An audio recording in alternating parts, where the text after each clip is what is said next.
মুৰব্বী হিচাপে কি ক'ব বিচাৰে? হয়, আজি মোৰ যিখিনি জন্ম জেগা, মোৰ যিখিনি এই জেগাতেই মই ডাঙৰ দীঘল হৈছিলোঁ, ইয়াতে পঢ়া শুনা কৰিছিলোঁ, ইয়াতে মোৰ শিক্ষা জীৱন আৰম্ভ হয় আৰু এই অঞ্চলৰ ৰাইজৰ লগতেই মই ডাঙৰ দীঘল হৈছোঁ আৰু এই অঞ্চলৰে মোক টানি টুনি ডাঙৰ দীঘল কৰিছিল। কিন্তু এতিয়া মোৰ যিটো এড্ৰেছ সেইটো বঙাইগাঁও দেউৰীপাৰা, কিন্তু মোৰ জন্ম হ'ল এই অঞ্চলত।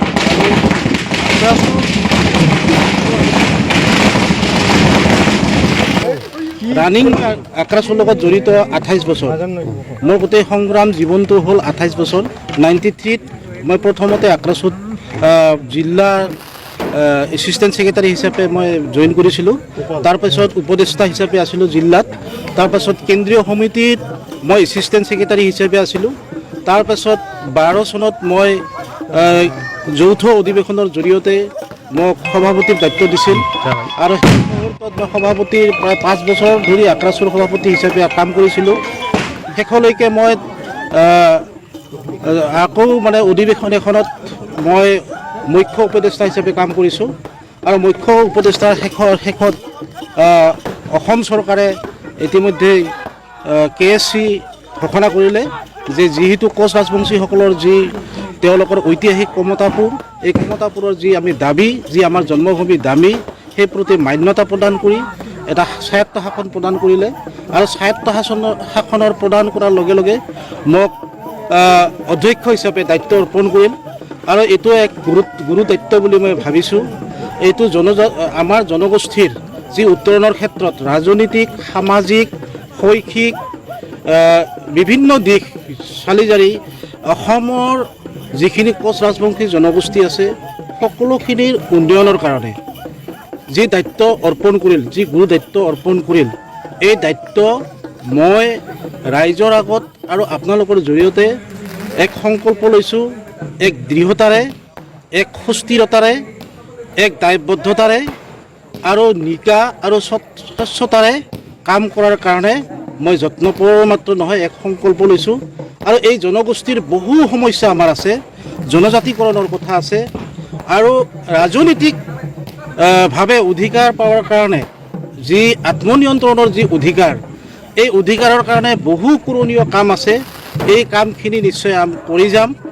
লগতে এইখিনি কথা, এটা কথাও মই যিহেতু আক্ৰাছৰ লগত থাকি আক্ৰাছৰ লগতে ডাঙৰ দীঘল হৈছিলোঁ আৰু সংগ্ৰামৰ যাত্ৰা আক্ৰাছৰ জৰিয়তে হৈছে আৰু আক্ৰাছক লগত লৈহে আৰু আক্ৰাছৰ পৰামৰ্শৰ জৰিয়তেহে মই আগবাঢ়িম।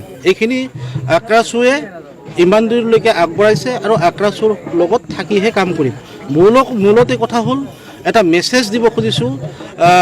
আজি উষ্ম আদৰণি জনাইছে, নিশ্চয় এওঁলোকে কিবা এটা আশা কৰিছে, জাতিটোৰ উন্নয়নৰ কাৰণে এওঁলোকে কিবা আশা কৰিছে।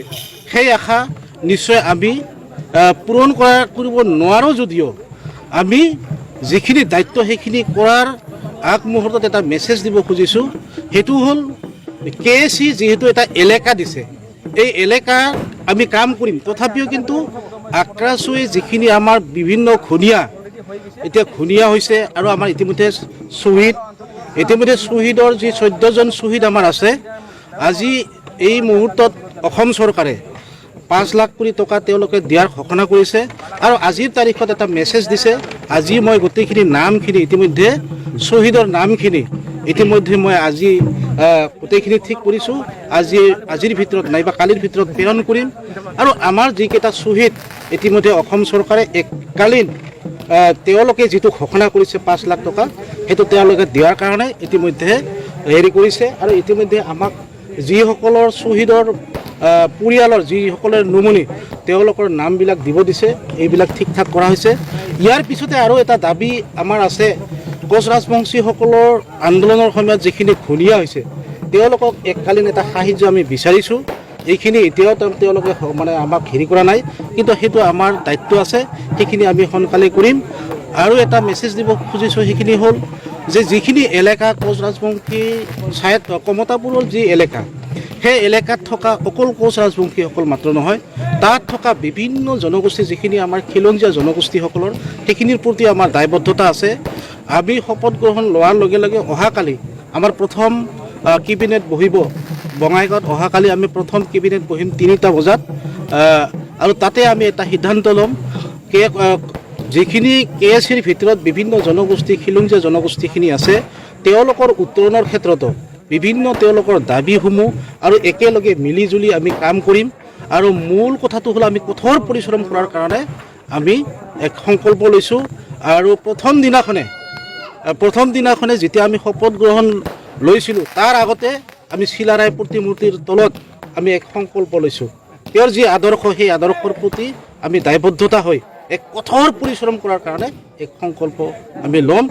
আৰু ইতিমধ্যে আমাৰ কোচ ৰাজবংশী জনগোষ্ঠীৰ মাজত যিসকল আমাৰ তাৰমানে বিভিন্ন আন্দোলনকাৰীয়ে ইতিমধ্যে যি KSCত অন্তৰ্ভুক্ত কিছুমান হ'ব পৰা নাই, হয়তো সেইখিনি মানুহ আমি কোনোবা যদি ইয়াত বিৰোধাচৰণ কৰে বা কিবা কৰে সেইখিনি আমি তেওঁলোকৰ ওচৰত যাম আৰু তেওঁলোকক আমি আহ্বান জনাম।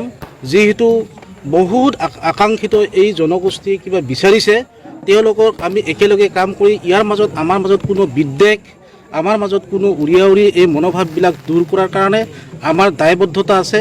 আৰু সেইখিনি মানুহৰ লগত আমি কথা পাতিম অনাগত দিনত। সেইখিনি মানুহখিনিৰ লগতেও আমাৰ কাৰণ বহু পুৰণীয় কাম আছে সেইখিনি মানুহকো আমি KSCৰ তেওঁলোকক উপদেষ্টা হিচাপে বা আমাৰ পৰামৰ্শদাতা হিচাপে তেওঁলোকক লগত লৈ KSCৰ যেনে উন্নয়ন হয় আৰু কোচ ৰাজবংশী জাতিটো যেনে আমি উন্নয়ন আগবাঢ়িব পাৰোঁ এই কাৰণে আমি সংকল্প গ্ৰহণ কৰিম। KSC চলাই লৈ যাবৰ কাৰণে আপোনালোকে আমাৰ 30জনীয়া KSCৰ 30জনীয়া যিটো আমাৰ নটিফিকেশ্যন ওলাইছে 30জনীয়া কৰিছে তাৰে ভিতৰতে 11জন আমাৰ হ'ল মানে EM হিচাপে যিখিনি মূল কমিটিৰ দায়িত্ব দিছে।